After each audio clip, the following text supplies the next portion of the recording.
Today we are going to cover the 4 most gruesome horror stories from Applachian forest. Stay with us because you will witness something that will shift your perspective for going alone in forest ever again. I hadn't planned on ever coming back, not to this place, not to these mountains. But death has a way of pulling you back into things you tried to forget.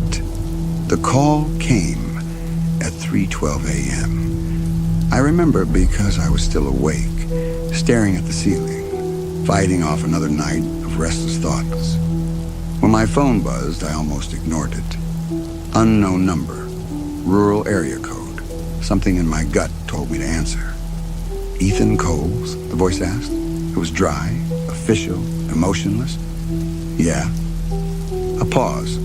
Then, I'm calling from the county office near the Appalachian Mountains. I'm sorry to inform you. Your grandmother passed away yesterday evening. Everything inside me went quiet. Not grief, not shock, just stillness. Like something had been waiting for this moment. The drive took nearly 9 hours. Highways turned into smaller roads. Smaller roads turned into cracked asphalt. And eventually, even that disappeared into long, winding paths cutting through endless forest. The closer I got, the worse the feeling became. It started subtle.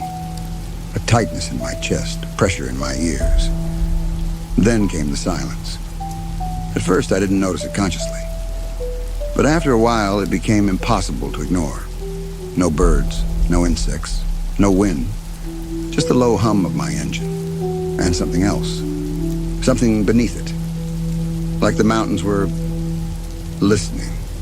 I checked my phone. No signal. Then my GPS cut out completely. The screen froze, flickered, and went black. Of course, I muttered.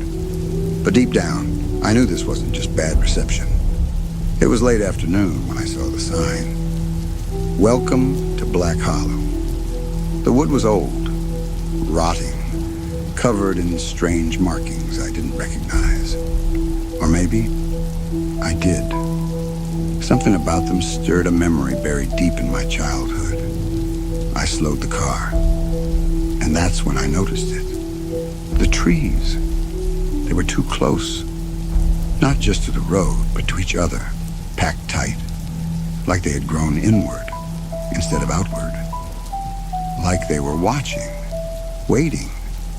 I swallowed hard and drove past the sign. The moment I did, the temperature dropped. Not gradually. Instantly. Black Hollow wasn't how I remembered it. It was worse.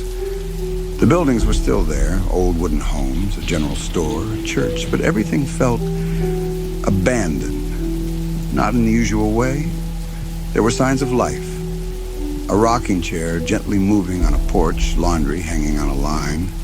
A truck parked outside the store, but no people, no voices, no movement. It felt like everyone had just stopped existing. I stepped out of the car. The silence hit me like a wall. Even my footsteps sounded wrong. Too loud, too sharp, like the world wasn't meant to hear them. My grandmother's cabin sat at the far edge of town just before the forest began. I hadn't seen it in 15 years, but it hadn't changed. Not really. Still small. Still leaning slightly to one side. Still surrounded by those same towering trees. Only now.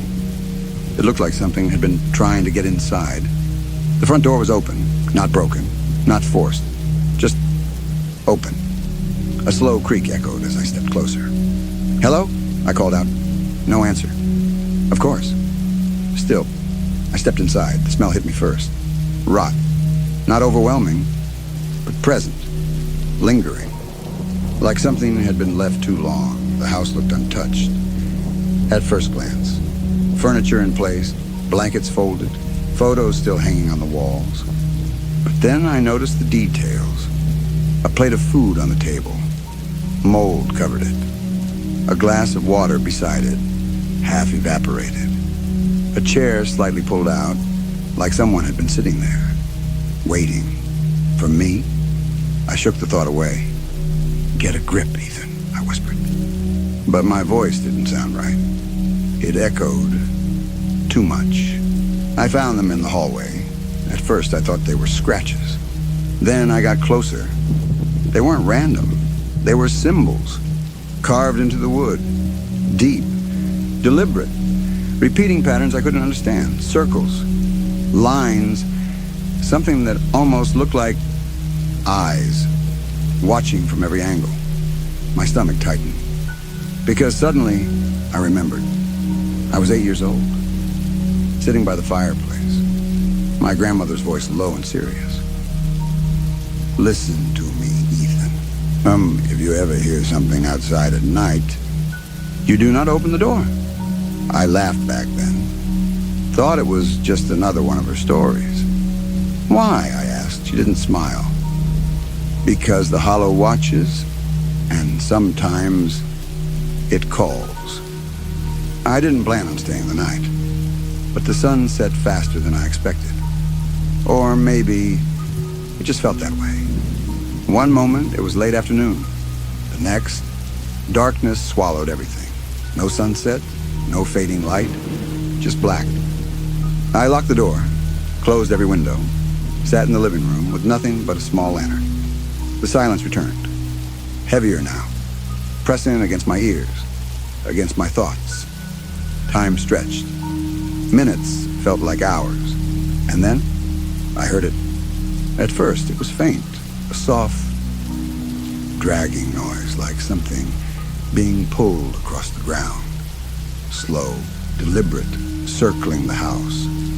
I froze, listened. It came again, closer this time. Scrape, pause, scrape.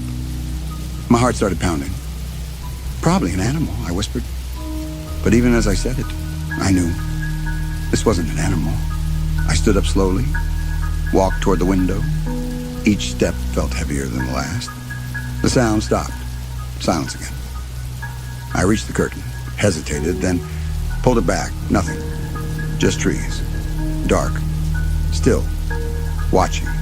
I let out a shaky breath. See? Nothing, I muttered. And then something moved. It wasn't fast. Not like something jumping out. It was slow, unnatural. Like it wasn't used to moving.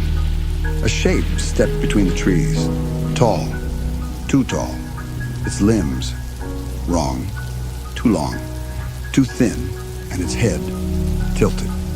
Like it was studying me. I couldn't breathe, couldn't move. It took one step closer, then another, dragging its leg, that same sound.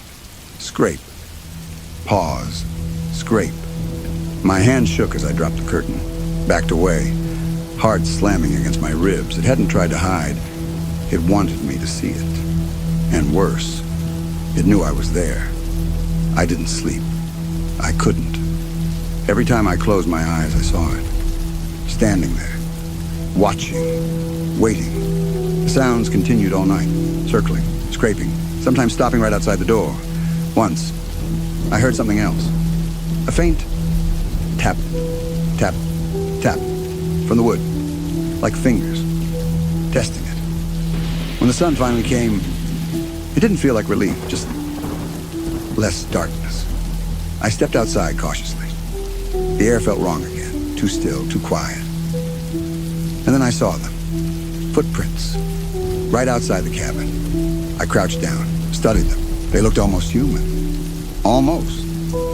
But the proportions were off, too long, too stretched. Like something had tried to imitate a human step and failed. I stood there staring at those tracks, and for the first time since coming back, I understood something terrifying. This place hadn't been waiting for my grandmother to die. It had been waiting for me to come back.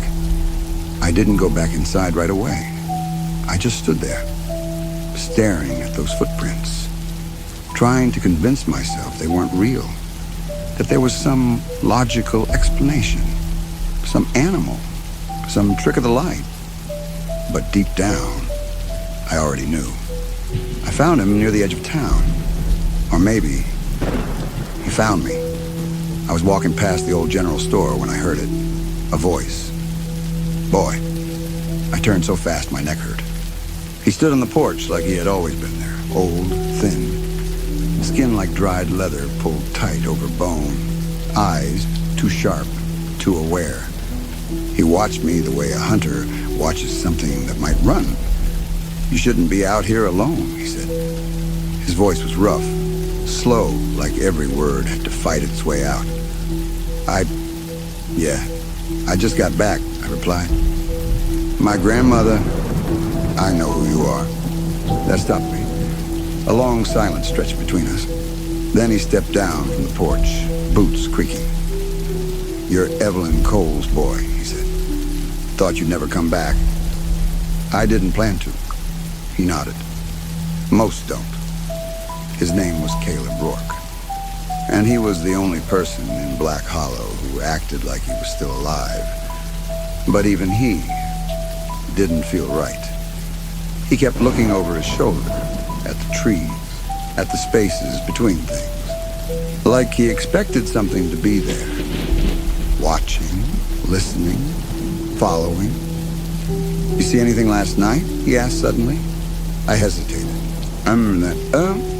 Something was outside," I said. "I don't know what it was." Caleb didn't look surprised. He just sighed. Then it started. We sat inside the store. Dust covered everything. But there was a cleared space, like someone had been living here, or hiding here. Caleb leaned forward. His voice dropped.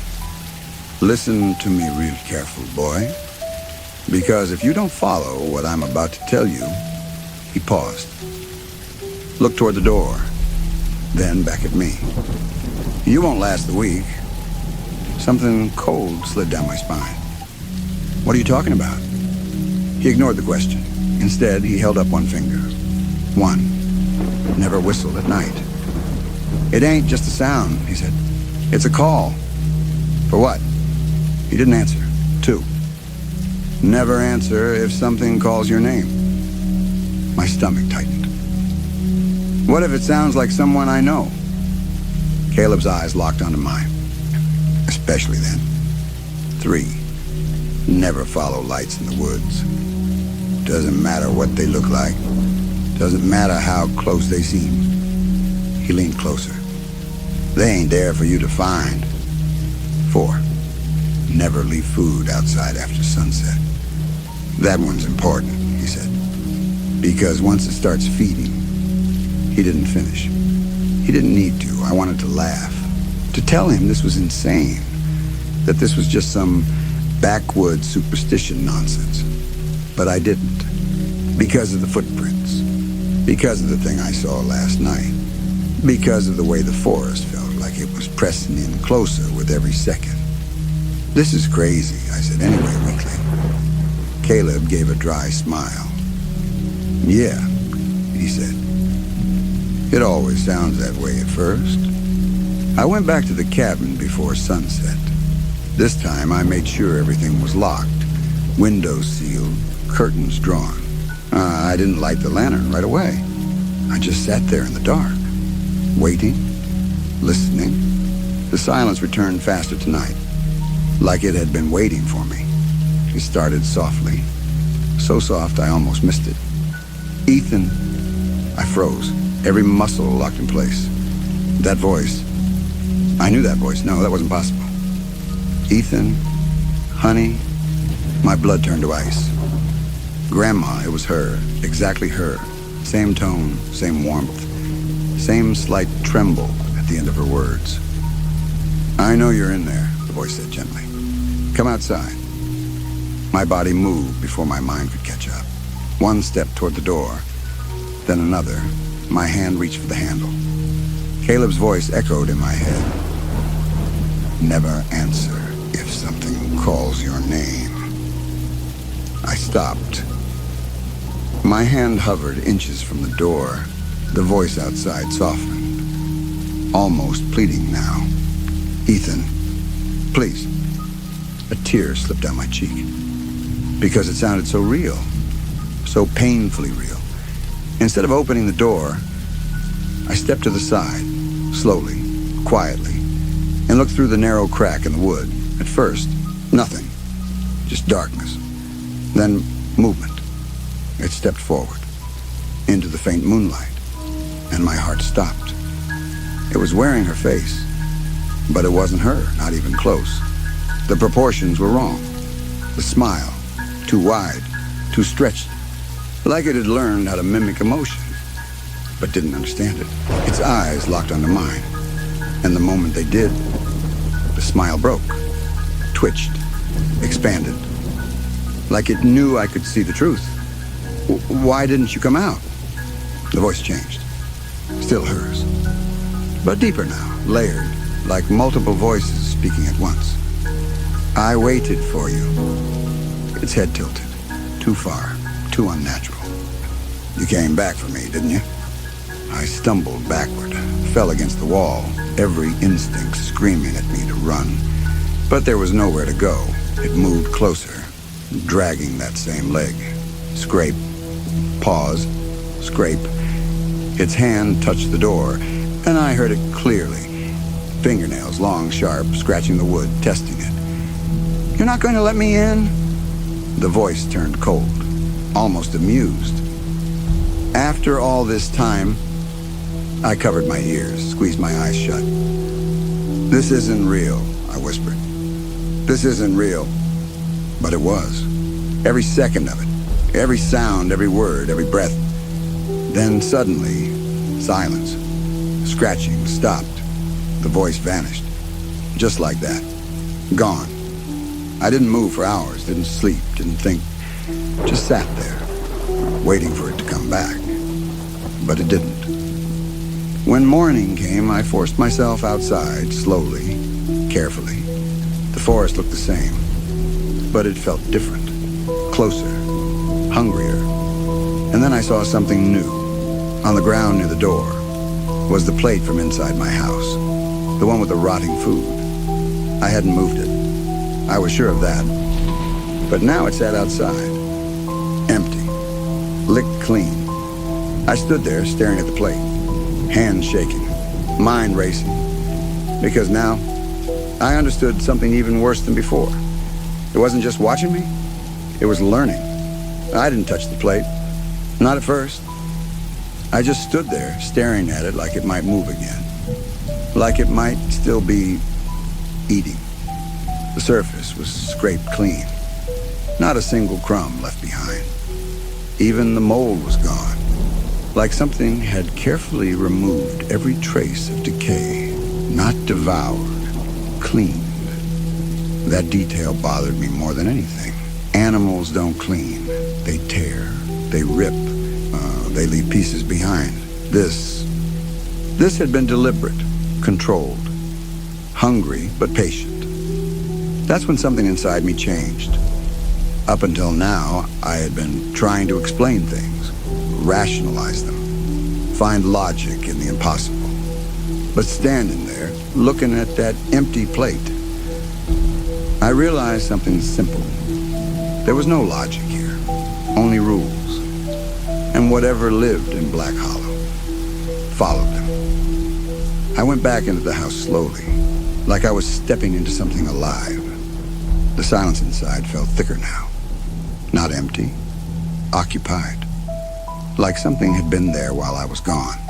Watching, waiting, learning. I locked the door again, but it didn't feel like protection anymore. Just delay. If my grandmother knew something, and I was starting to believe she knew everything, then she would have left something behind. She wasn't the kind of person to just disappear. Not without preparation, not without warning. I started with the obvious places. Drawers, cabinets, closets, nothing. Just old clothes, dust, memories I didn't want to revisit. But then I remembered something. When I was a kid, I once caught her lifting a loose floorboard in the hallway. I had asked what she was doing. She smiled and said, keeping things where they belong. At the time, I thought she meant junk. Now, I wasn't so sure. It took me 20 minutes to find it. One board, slightly different from the rest. Not obvious, but enough. I grabbed a knife from the kitchen and wedged it into the crack, pried upward. The wood groaned, resisted, then lifted. Inside the hollow space were several wrapped bundles, old, carefully preserved. My hands trembled as I unwrapped the first one.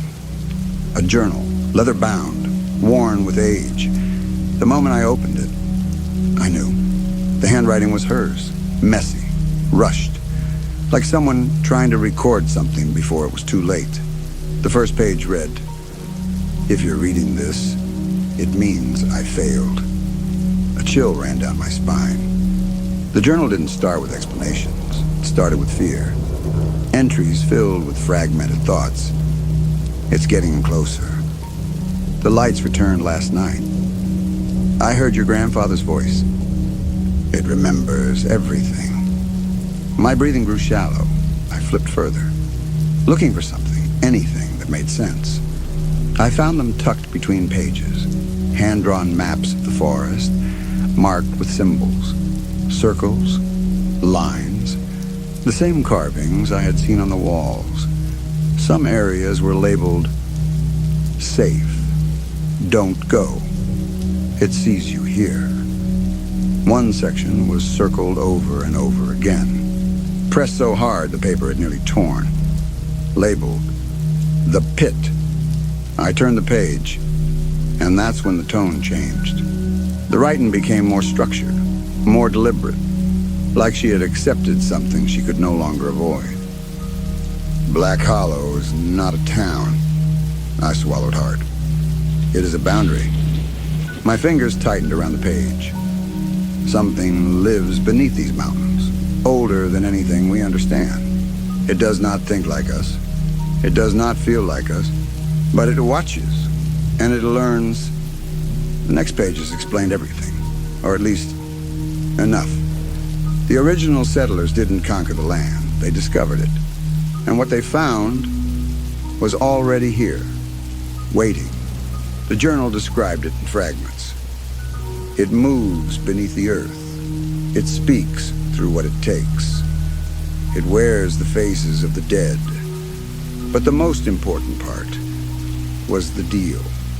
We made an agreement long before you were born. Long before this town had a name. My heart pounded. We feed it, and it sleeps. The rituals weren't detailed like instructions. They were described like warnings. Things that had to be done. Offerings left at specific locations. Words spoken at certain times.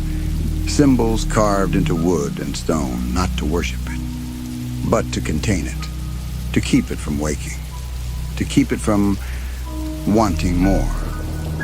Then came the part that made my stomach drop.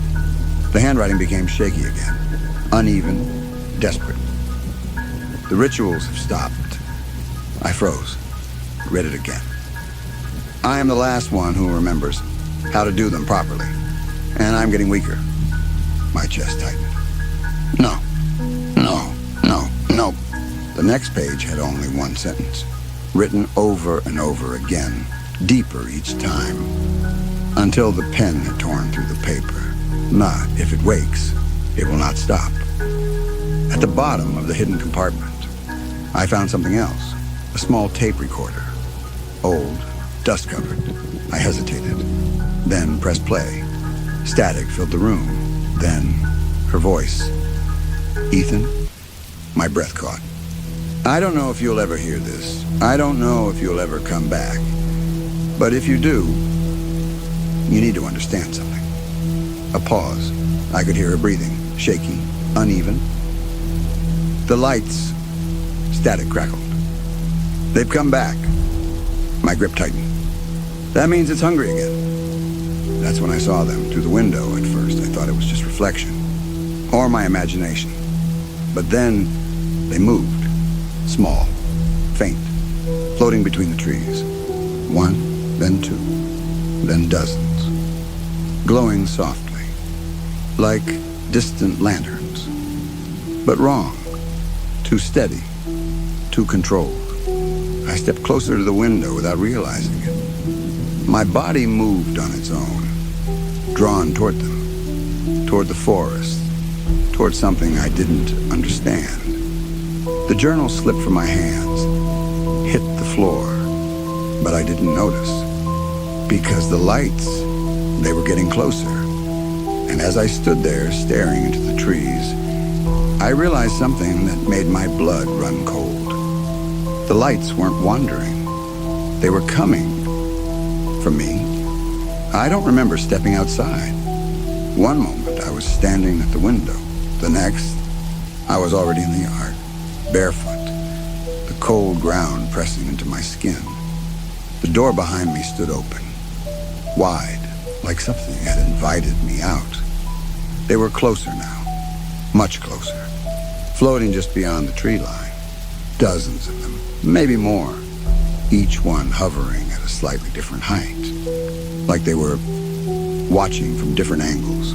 They didn't flicker like fire, didn't sway like lanterns. They just stayed, perfectly still, waiting. I took a step forward, then another. My breathing slowed. My thoughts faded. There was only one thing left in my mind. Go closer. Somewhere deep inside, a voice screamed at me to stop, but it sounded far away, distant, drowning. Boy! The shout hit me like a punch to the chest. I gasped, stumbled. The world snapped back into place. I turned.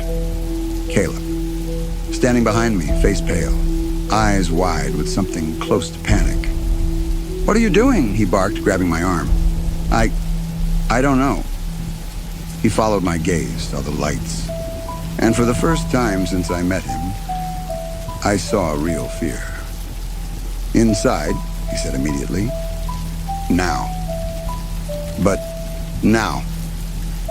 Something in his voice left no room for argument. He dragged me back toward the cabin. Didn't look back, didn't slow down. The moment we crossed the threshold, he slammed the door shut and locked it. Then, he covered the windows, every single one, even the smallest cracks. What are they? I asked, my voice shaking. Caleb didn't answer right away. He just stood there, breathing hard, listening, like he was making sure something hadn't followed us. Then finally, they're bait. My stomach dropped. For what? He looked at me, long, hard. For you. Neither of us slept. We sat in silence until morning. But when the light came, something felt off, different. The silence wasn't just heavy anymore. It was empty, like something had been taken out of the world. Stay close, Caleb muttered as we stepped outside. I didn't argue. The house across from mine was open, door swinging slowly, creaking with every movement. Was someone living there? I asked. Caleb nodded once. We approached carefully. Every step felt louder than it should. Inside, everything looked normal. Too normal. A cup of coffee sat on the table, still warm. A book lay open beside it. A pair of glasses rested neatly on top. But there was no one there. No blood, I whispered. No signs of anything. Caleb didn't seem surprised. That's how it starts. We checked another house, then another. Same story. Doors open. Lights on lives. Interrupted, but no people. Not a single one. It was like they had just stopped existing. They're not gone, Caleb said quietly. I looked at him. What do you mean? His jaw tightened. They've been taken. We followed the tracks. Because now, there were tracks everywhere, leading away from the town into the forest. Dozens of them. Maybe more. All slightly wrong. All slightly off. Like something had been trying to walk like us and hadn't quite gotten it right. We found it about half a mile in. At first, I thought it was just a pile of debris, branches, sticks, old wood. But as we got closer, I saw the bones, human, mixed in with everything else, arranged, deliberately, carefully, like someone had tried to build something without understanding what it was supposed to be. Clothes were woven into it, pieces of fabric, shoes, personal items, all twisted together into this thing. What is this? I whispered. Caleb's voice came out low. Practice. It watches, he continued. It takes, and then it tries to understand. My stomach turned. Understand what? He looked at me. How to be us. We kept going, further than I wanted, further than I should have. The trees grew thicker, the light dimmer, the air heavier. And then we reached the clearing. At first, I didn't understand what I was looking at. It was just a depression in the ground, wide, deep, dark. But then it moved. The ground rose, slowly, like something inhaling, then fell again, exhaling. My heart stopped. No, I whispered. But it was real. The earth itself was breathing, and then I heard it. Whispers, faint at first, barely audible, then louder, layered, overlapping. Dozens of voices, hundreds, all speaking at once, all saying different things, all saying names. I stepped closer, before Caleb could stop me, and then I heard it, clear as day. Ethan. My blood ran cold. It was her, my grandmother. Caleb grabbed my shoulder hard, pulled me back. Don't listen. That's her, I said. She's in there. No. His voice cut through mine, sharp, certain. That's not her. I shook my head. But I heard. You heard what it wants you to hear.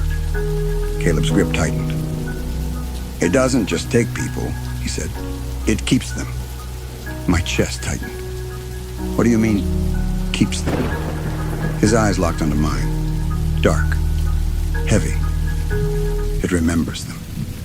I stared at the pit. At the breathing earth. At the voices clawing their way out of something that shouldn't exist. And in that moment, I understood the true horror of Black Hollow. Death wasn't the worst thing that could happen here. Because down there, beneath the mountain, something was still alive, and it knew my name. We didn't speak on the way back. Not a single word. Because there was nothing left to say. Once you've seen the ground breathe, once you've heard voices clawing up from beneath the earth, language stops meaning anything. The forest felt different now. Not just heavy. Aware. Every tree seemed slightly angled, like they were leaning in, listening, tracking us. And the deeper horror, the whispers didn't stop when we left the pit. They followed, faint, barely there, but constant. Like something had latched onto my mind and refused to let go. When we reached Black Hollow, I knew immediately something had changed. The silence was gone. A door creaked somewhere down the street, slow, rhythmic, like it had just been opened. I froze. So, they're back? I asked. Caleb didn't answer right away. He just stared ahead. Then he said quietly, "Stay behind me." We saw him near the well, standing perfectly still, back turned to us, wearing a flannel shirt, boots, hat pulled low. A normal man, too normal. "Hey!" I called out instinctively. Caleb grabbed my arm, hard. "Don't." But it was too late. The man turned. At first glance, he looked fine. Completely fine. Just another resident. But then, I noticed it. The blink. Too slow, too deliberate. Like he had to remember how to do it. His smile followed, stretching just a little too wide, holding just a little too long. "Morning," he said. The voice was perfect, flawless, but empty. "That's not him," Caleb breathed. My chest tightened. "But it looks..." I said, "That's not him." The man, no, the thing took a step toward us. Everything about the movement was slightly off. The timing, the balance, like a puppet being controlled by something that didn't fully understand gravity. "Where y'all been?" it asked. Friendly, casual, normal, too normal.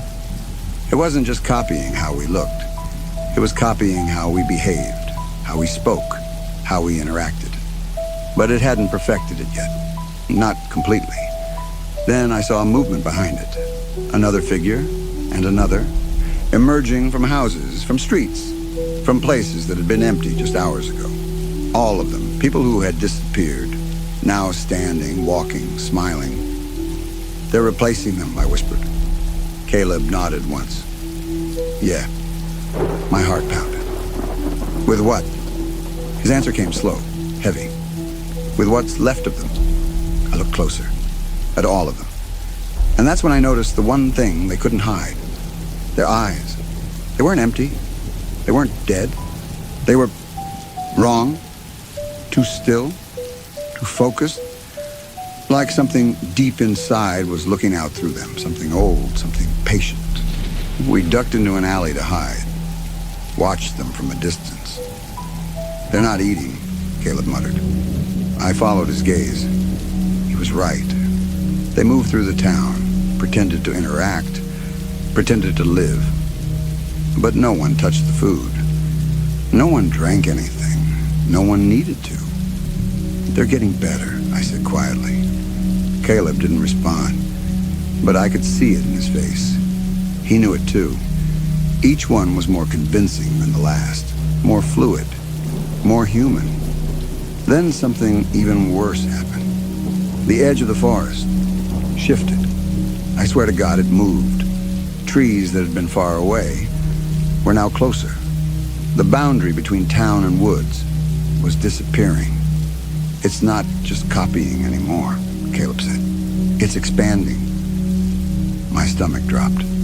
"What does that mean?" He looked at me, grim. "It's waking up." We went back to the cabin. I locked everything again, sat in silence until finally I said, "How do we stop it?" Caleb didn't answer immediately. He just stared at the floor, like he was hoping the answer would crawl out of it. Then, "There's a ritual." My pulse quickened. "The one my grandmother wrote about?" He nodded. "Yeah, the binding ritual." "Will it work?" A long pause, then, "It used to." "What does it take?" I asked. Caleb looked at me, and I knew, before he even said it. "It needs blood." I swallowed. "Whose?" His voice dropped. "Yours." "You're from the original line," he continued. "Your family, they were the keepers, the ones who made the deal in the first place." My head spun. No, I didn't agree to any of this." "You don't have to," he cut in. "It already did." I backed away, heart racing, mind breaking. "This is insane." But even as I said it, I could feel it, something deep inside me, something ancient, something tied to this place, like I had never really left, like I had always been part of it. Outside. The copies moved through the streets, laughing, talking, living, perfect imitations of life, but hollow inside. And as the darkness settled over Black Hollow, the lights returned, closer than ever, brighter than ever, watching, waiting.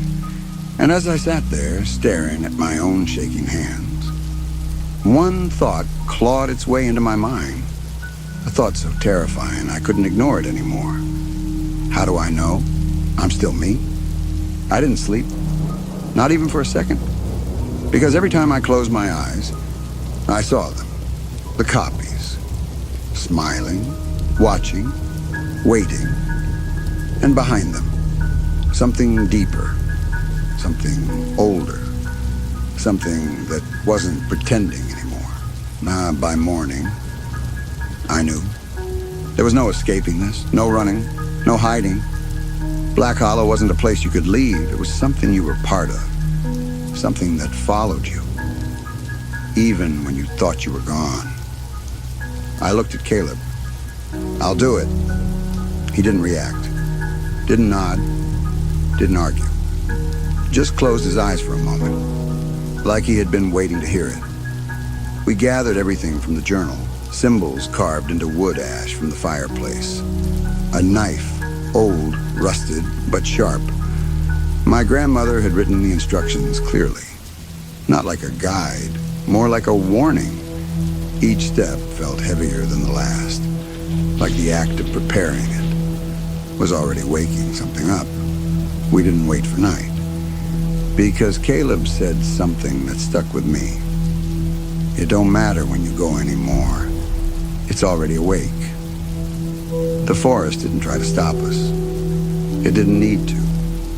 The path was already open. When we reached the pit, it was bigger, much bigger. The edges stretched farther out than before. The ground rose and fell faster now, like whatever was beneath it was breathing harder, excited. The whispers were louder, clearer, more desperate. Hundreds of voices layered together, crying, calling, begging. And then I heard her. Ethan. My chest tightened. Something moved near the edge of the pit. A figure, slowly emerging. And my heart stopped. It was her, my grandmother. Exactly as I remembered. No distortion, no wrongness. Perfect. Tears filled her eyes. Don't do this, she said softly. Her voice was real. Not layered, not broken. Real. I stepped closer, every instinct pulling me toward her. You're not real, I whispered, her face twisted, hurt, confused.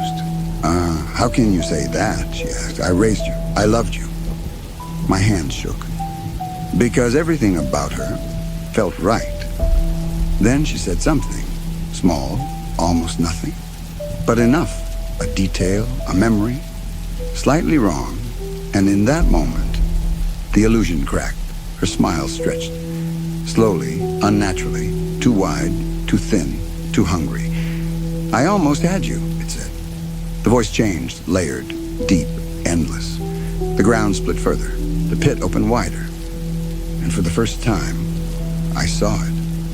Not fully, never fully, because my mind couldn't hold it, the pieces. Shifting, moving, endless shapes folding into each other. Eyes, too many, all watching, all knowing. It didn't speak out loud, it didn't need to. It spoke directly into me, into everything I was. You came back. My body locked. You belong here. Memories flooded my mind, not mine. Others. Hundreds of them. Lives. Deaths. Moments stolen and kept. Stay. The word echoed inside me. Heavy, comforting, terrifying. No more pain, no more loss.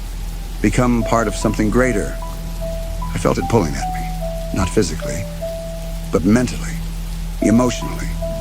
Like it was peeling me apart, piece by piece. I thought about everything. My life, my past. The things I had lost, the things I had run from. And for a moment, just one moment, I almost said yes. But then I remembered her. Not the thing in front of me, the real her. Her warnings, her fear, her fight. And I understood. She didn't want me to join it. She wanted me to end it. I stepped forward, into the edge of the pit. The ground pulsed beneath my feet. Alive, hungry, waiting. And I spoke the words, the ones from the journal, the ones passed down through blood, when each one burned as it left my mouth, like I was forcing something ancient to listen. I raised the knife, hesitated, just for a second, then drove it into my palm. Pain exploded through me, hot, sharp, real.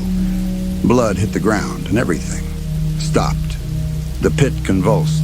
The voices screamed, not in anger, in panic. The entity recoiled, not from the pain, but from what it meant.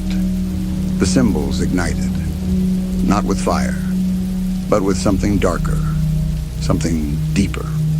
The ground began to close, slowly, forcing it back, pushing it down, sealing it. No. The voice roared inside my mind. You are mine. Everything around me twisted. The copies, the forest, the sky itself seemed to bend, trying to break me, trying to stop me. I stepped forward, further into the pit. Let the darkness swallow me, let it take me. On my terms, huh? And then nothing. Weeks later, authorities arrived, drawn by reports of a missing town. They found Black Hollow. Empty. No bodies, no records, no signs of what had happened. Just abandoned buildings and a silence that felt wrong. But there was one thing, one small detail that no one could explain. A set of footprints leading out of the forest. Fresh, clear, perfectly human. And somewhere, deep in the mountains, something that had been asleep for centuries opened its eyes again. I didn't come to the mountains for peace. That's what I told people. Truth is, I came because I needed silence. No traffic, no notifications, no people pretending to care while secretly waiting for you to fail. Just trees, wind, and the kind of isolation that forces you to hear your own thoughts, whether you like it or not. I run a small YouTube channel, nothing huge, just nature recordings, rain, forests, distant thunder, the kind of content people play while sleeping. Ironically, I couldn't sleep anymore, so I thought, maybe if I go far enough away, record something real, something untouched, it might fix whatever's wrong in my head. That's how I ended up at the cabin. It took nearly 6 hours of driving to reach it. The last town disappeared behind me like it didn't want to be remembered. Roads turned into gravel. Gravel turned into dirt. And eventually even GPS stopped working. By the time I saw the cabin, the sun was already sinking behind the mountains. It was exactly what I wanted. Old wood, one floor, no electricity except a weak solar setup, surrounded by trees so thick they blocked out the sky in places. Perfect. Or at least, it felt perfect at first. The first night was quiet. Too quiet, maybe. I remember sitting on a small porch, headphones on, listening to the raw audio from my recorder. Just whine through trees, leaves brushing together, distant insects, clean, natural. But even then, there was something else. A faint, irregular sound. Like something moving far away. I told myself it was nothing, just wildlife. It had to be. I set up 3 recording devices around the cabin before going to sleep. One near the tree line, one behind the cabin, one right outside the front door. I wanted a full surround capture. Something immersive. Something real. I woke up at 3:12 a.m. I don't know why. No nightmare. No noise loud enough to jolt me awake. Just awareness. The kind that feels like your body noticed something before your brain did. I lay there for a minute, staring into the darkness. That's when I heard it. Footsteps. Soft. Slow. Circling the cabin. At first I didn't move, I just listened. Crunch. Pause. Crunch. Pause. Not random. Deliberate, like something was walking, thinking, stopping, and then continuing. My first thought? Deer. Maybe a wolf. Something normal. Something explainable. But then, the footsteps stopped right outside my window, and I realized something. Animals don't move like that. Not like they're deciding where to step next. I sat up slowly. Didn't make a sound. Didn't even breathe properly. Just listened. Nothing. Complete silence. Too complete. Then I heard it. A whisper. So faint, I almost convinced myself I imagined it, but I didn't. Because it came again. Closer this time. Right outside the wall. A voice. Trying to form words, but failing. Like someone who didn't know how to speak properly. I froze. Every instinct in my body told me the same thing. Don't move. Don't respond. Don't exist. The whisper dragged along the wall, moving slowly, following the shape of the cabin. And it almost sounded like No. No, it didn't. I shook my head, forced myself to stay rational. There was no way. No one knew I was here. The voice stopped near the door. And then, silence. Again. But this time, it felt different. Heavier. Like something was waiting. I didn't sleep after that. I just sat there until the sky started turning gray. Morning made everything feel stupid. That's the thing about fear. It shrinks in daylight, turns into something you can laugh at. I stepped outside, half expecting to see footprints. There were none. Nothing disturbed. Nothing broken. Nothing real. I almost packed up and left. Almost. But then I checked the recordings. The first two devices. Normal. Wind. Trees. Nothing unusual, but the one near the front door, that one was different. At first it sounded the same. Wind. Silence, distant movement. Then footsteps. Clearer than what I heard inside. Slow. Measured. Circling. My chest tightened as I listened. Because this time, I wasn't imagining it. It was real. It was recorded. Then came the whisper. Distorted. Wet. Like the sound was being pushed through something that didn't understand how voices worked. Then I leaned closer, heart pounding. And that's when it happened. The voice changed. Suddenly. Sharply. Like it found something. Like it understood. Jan. I dropped my headphones. Just stared at the recorder. Because that wasn't random anymore.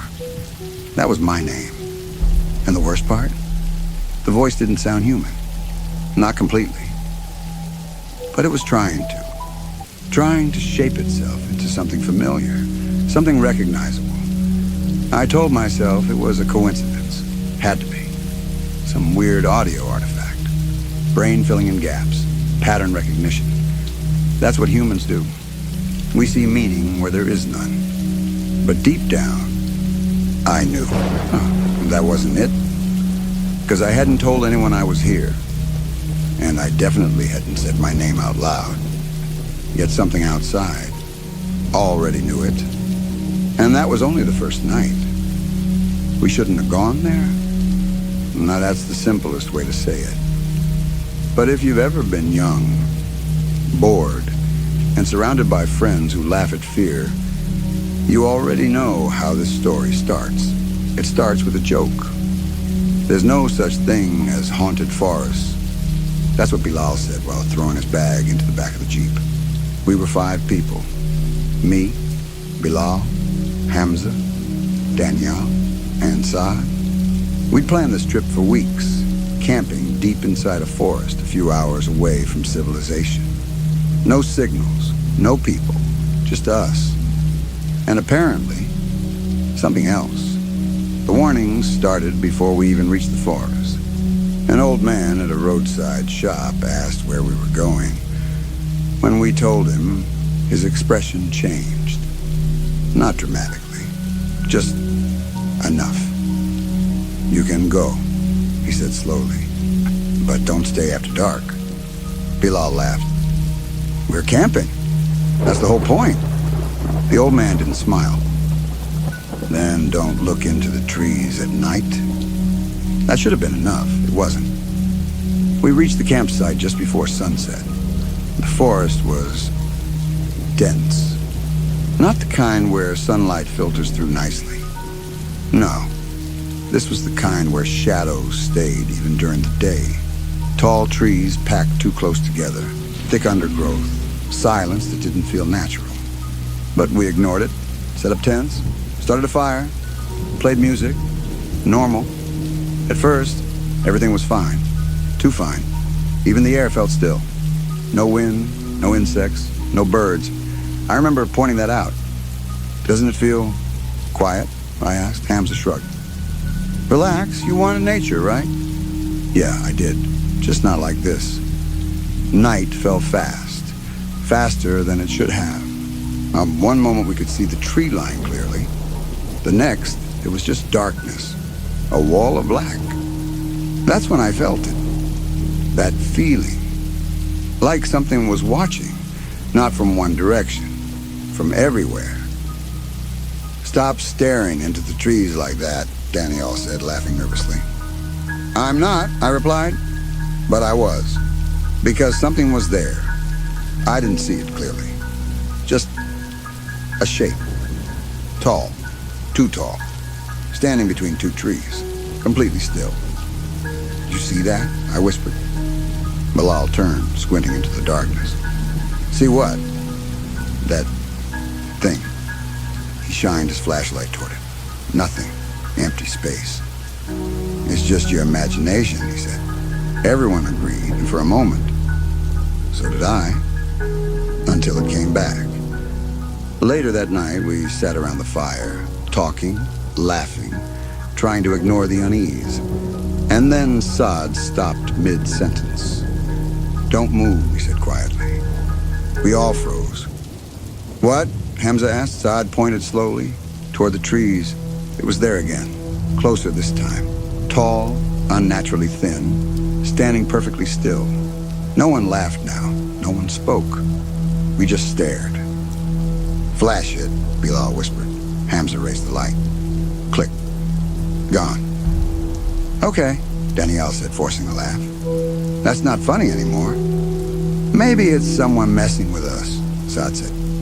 But his voice didn't sound convinced, because we all felt it. That thing wasn't playing, it was watching. That's when the sound started. A branch snapped. Behind us. We all turned. Nothing. Then another to the left. Then to the right. Then behind us again. It wasn't random. It was moving. Fast. Too fast. Circling us. "Stay close," I said, grabbing a stick from the fire. "Bro, this isn't normal," Hamza whispered. "No," I replied, "it's not." Then everything went silent. Again. And that's when Bilal said something that still haunts me. "Where's Saad?" We turned. The spot near the fire was empty. "Saad?" Danielle called out. No answer. "Stop playing, bro," Hamza said. Nothing. The forest felt tighter, like it was closing in. We searched, just a few steps into the trees. That's all it took for the darkness to swallow us. "Saad!" I shouted. My voice felt wrong out there, like it didn't travel properly. Then we heard it. A voice from deeper in the forest. "Guys!" It was Saad. Relief hit instantly. "He's over there," Bilal said, moving forward. But something about it felt off. The voice came again, closer this time. "Guys, I'm here." Too close. We turned back toward the campsite, and that's when he walked out of the trees. Saad, looking completely normal. "Where were you?" Danielle shouted. Saad frowned. "What do you mean?" "You just disappeared." "No, I didn't," he said calmly. "I've been here the whole time." Silence. We all looked at each other. Because we knew. We all saw the empty spot. But Saad just sat down like nothing happened. And that's when I noticed it. He wasn't breathing heavily. Not even slightly. If he had been lost in the forest. He should have been. "Are you okay?" I asked. He looked at me, smiled. Too wide, too still. "I'm fine," he said. Something in my chest dropped. Because his voice sounded delayed. Like it didn't match his mouth perfectly. Just slightly off. "Let's just sleep," Bilal said quickly. No one argued. But none of us slept. We stayed in our tents, listening. And sometime during the night, I heard footsteps again, not outside, inside the camp. Moving between the tents, stopping, listening, then moving again. And at one point, it stopped right outside mine. I held my breath. Didn't move, didn't blink. Then I heard it. My voice, whispering from outside. "Hey!" My entire body went cold, because I hadn't spoken. "Come out!" It sounded exactly like me, perfect. Too perfect. And then, from another direction, I heard Saad's voice. Don't open it. I froze. Two voices. Both familiar. Both wrong. And somewhere beyond the tents, something moved. Something tall. Something that wasn't human. Watching. Waiting. We moved into the house because it was cheap. That should have been the first warning. It sat far from the city. Not completely isolated, but far enough that neighbors weren't visible.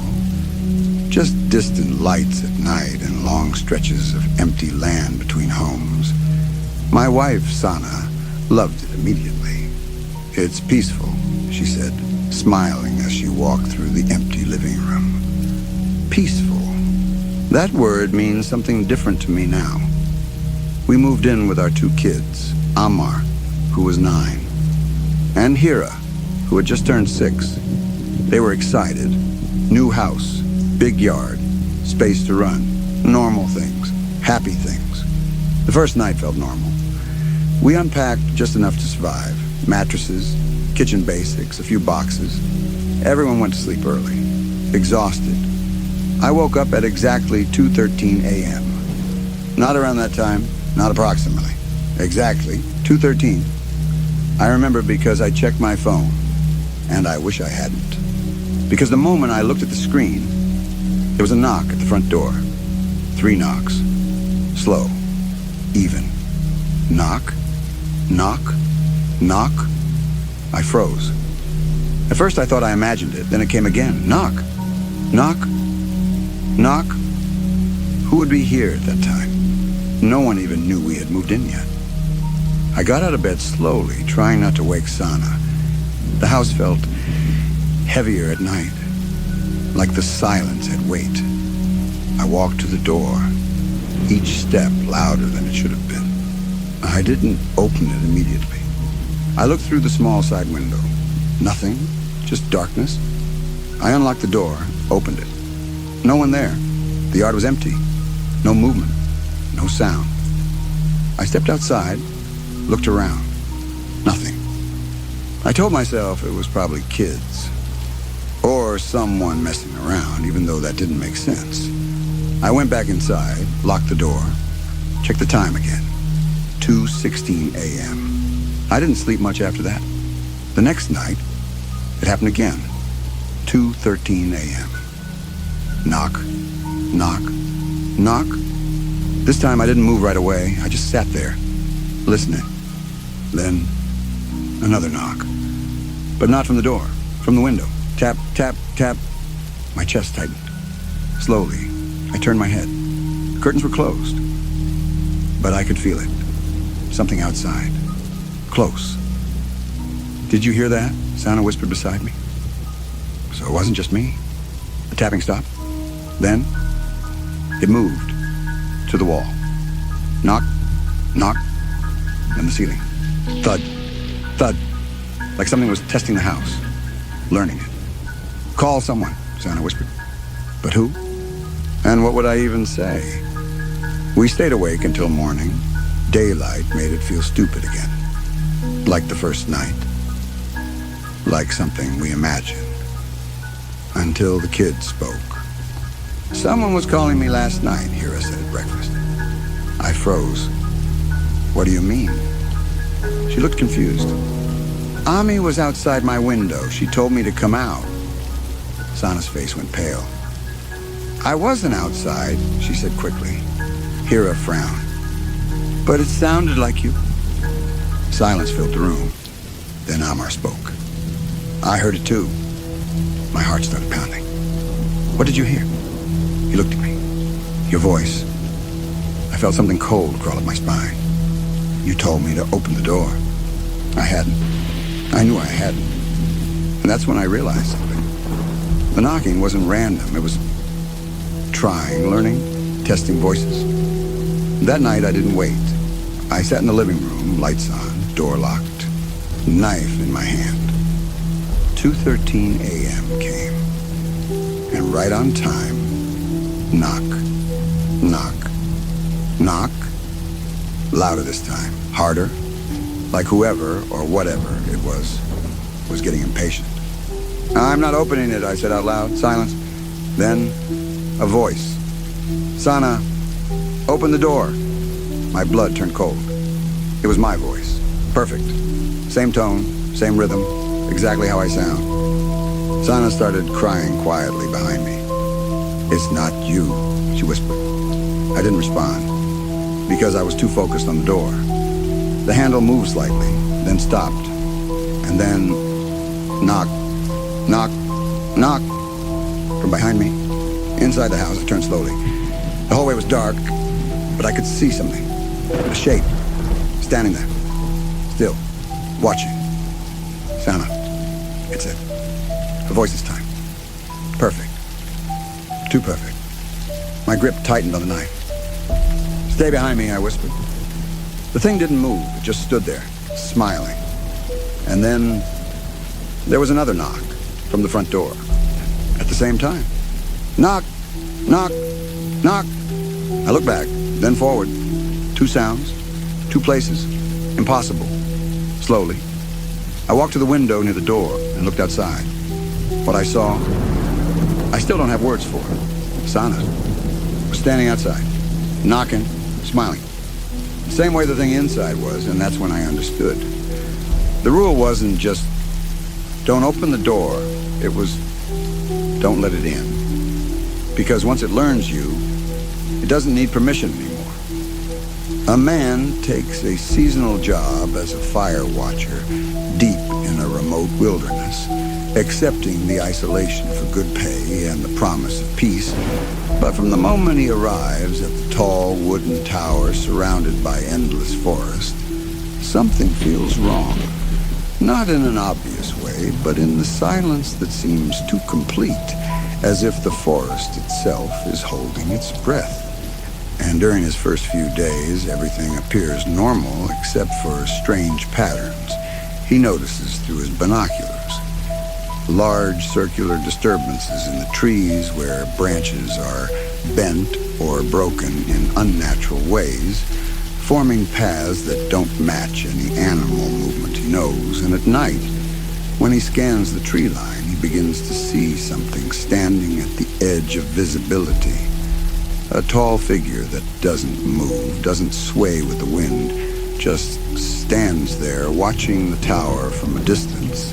And every time he tries to focus on it directly, it disappears, causing him to question his sanity until he reports it over the radio, only for the operator to respond in a tense, uneasy tone, warning him to stay inside the tower after dark and never go down the stairs no matter what he hears, refusing to explain further, which only deepens his fear. And things escalate when he discovers belongings hidden beneath the tower. Old equipment, torn clothing, and a journal left behind by the previous fire watcher who mysteriously vanished, detailing encounters with a creature that mimics human voices and learns behavior by observation, describing how it started far away but gradually came closer each night. Watching, listening, adapting, until it began climbing the tower, tapping on the wooden structure, calling out in familiar voices to lure him outside. And as the man reads this, he realizes the patterns in the forest are not random, but paths, routes the creature uses to move silently. And that night, as darkness falls heavier than before, he hears it for the first time clearly. Someone climbing the tower stairs, slow, deliberate steps echoing upward, followed by a voice calling out for help in a desperate tone that matches recordings of the missing watcher he had listened to earlier, making his heart race as logic tells him it cannot be real. Yet the sound is too detailed, too human. And against his better judgment, he approaches the door, hand trembling as the handle shakes slightly from the other side. And when he finally cracks it open just enough to look, he sees something crouched on the staircase. Its body stretched too long, limbs bending at unnatural angles. its face partially hidden in shadow but smiling too wide, as if struggling to hold a human expression. And in that moment, he understands the truth. The creature is no longer guessing how to mimic people. It has learned perfectly. And before he can react, the radio behind him suddenly activates, repeating his own voice back to him with a slight delay, saying the exact words he had spoken minutes earlier, confirming that whatever is outside isn't just watching anymore. It is copying him now, preparing to replace him next. A man is driving alone late at night on a long, empty highway, cutting through miles of barren land. The kind of road where headlights feel swallowed by darkness, and the nearest town is far behind.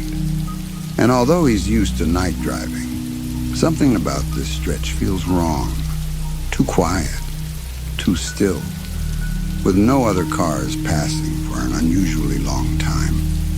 Until he notices a figure standing at the side of the road ahead, barely visible at first, illuminated only when his headlights reach it, revealing what looks like an injured person, waving weakly for help. And despite a strong instinct telling him not to stop, he slows down anyway, convincing himself that leaving someone out there would be worse. And when the figure approaches the car, its movements seem slightly off. Not limping naturally, not reacting normally, just moving like it's copying what it thinks an injured person should look like. And as it gets inside the passenger seat, the man immediately feels a shift in the air, a heavy silence filling the car. And when he tries to ask simple questions like, "Are you okay?" or "What happened?" the passenger doesn't respond properly, instead repeating his last words in a faint, delayed echo as if learning speech in real time, which makes the man uneasy but still hopeful that it's shock or trauma, until he glances at the rearview mirror and notices something deeply unsettling. The passenger's reflection doesn't match its movements exactly, lagging behind by a second, smiling when the real face is still blank, creating a horrifying disconnect that confirms something is very wrong. And as panic slowly builds, the passenger begins mimicking more than just words, copying his breathing, his nervous chuckle, even the way he grips the steering wheel, each imitation becoming more accurate, more human, while the road ahead grows darker and more unfamiliar, as if the surroundings themselves are changing. And suddenly the car engine cuts out completely, leaving them stranded in total silence. And when the man tries to restart it, the passenger slowly turns its head toward him in a way no human neck should move, stretching just slightly too far, and then smiles widely, too widely, before speaking in his exact voice, perfectly clear now, saying, "Why did you let me in?" causing the man to panic and flee from the car into the darkness, running blindly into the open land while hearing footsteps behind him that match his own pace exactly, along with his own voice calling out to him from multiple directions, sometimes pleading, sometimes laughing, making it impossible to tell which direction is safe, until exhaustion forces him to stop and look back, only to see his own figure standing near the car in the distance, watching him calmly, and the final realization hits him too late, that whatever he picked up didn't need the road or the car, it only needed access. And as the headlights flicker back on by themselves, the figure that looks exactly like him gets into the driver's seat and begins moving again down the highway, searching for the next person who will make the same mistake. A small rural town lives by an unspoken rule that everyone grows up hearing, but no one fully explains. Never respond if you hear your name being called from the forest at night, no matter how familiar or desperate the voice sounds. And while most outsiders dismiss it as superstition, the locals follow it without question, locking their doors early and avoiding the tree line after dark, until a young man named Harris, recently returned after years away, begins to question the logic behind it, believing it to be nothing more than an old fear passed down without reason. And one night, while sitting outside his house, he hears his sister's voice calling his name softly from the forest, even though he knows she is inside, and at first he ignores it, remembering the warnings, but curiosity and irritation slowly overpower caution. And when the voice calls again, clearer, closer, perfectly matching his sister's tone, he responds instinctively, calling back without thinking, and in that moment something changes, subtle but immediate. Like the air itself tightens, and although nothing emerges from the forest that night, the consequences begin quietly as he starts hearing the voice again the following evening, this time shifting between familiar people, his friend, his mother, even his own voice, each call becoming more precise, more convincing, and always coming from just beyond the trees. And over the next few days, his behavior begins to alter in ways he doesn't fully notice, sometimes pausing mid-conversation as if listening to something no one else can hear, sometimes repeating words under his breath with a slight delay, as though syncing with another voice. And when he confides in an elder from the town, the truth is revealed too late, that the rule was never about safety in the moment, but about preventing connection, because the creature in the forest cannot take you unless you acknowledge it. And by answering, he has allowed it to attach itself to him, learning him piece by piece, voice, habits, thoughts, until it can replace him entirely. And as days pass, people begin noticing impossible things. Har is seen walking near the forest at the same time he is inside his home, his voice heard calling from outside even when he is present, and reflections that don't match his movements perfectly, growing increasingly distorted, until one night he disappears completely without a trace, leaving behind only silence and confusion. And the following evening, as the town settles into uneasy quiet, a voice rises once again from the forest, clearer than ever before, perfectly imitating Harris, calling out gently to others by name, repeating the same pattern, waiting for someone else to make the same mistake, proving that the real horror isn't the creature itself, but how easily it spreads. One voice, one response, one person at a time, continuing endlessly as long as someone answers when they shouldn't.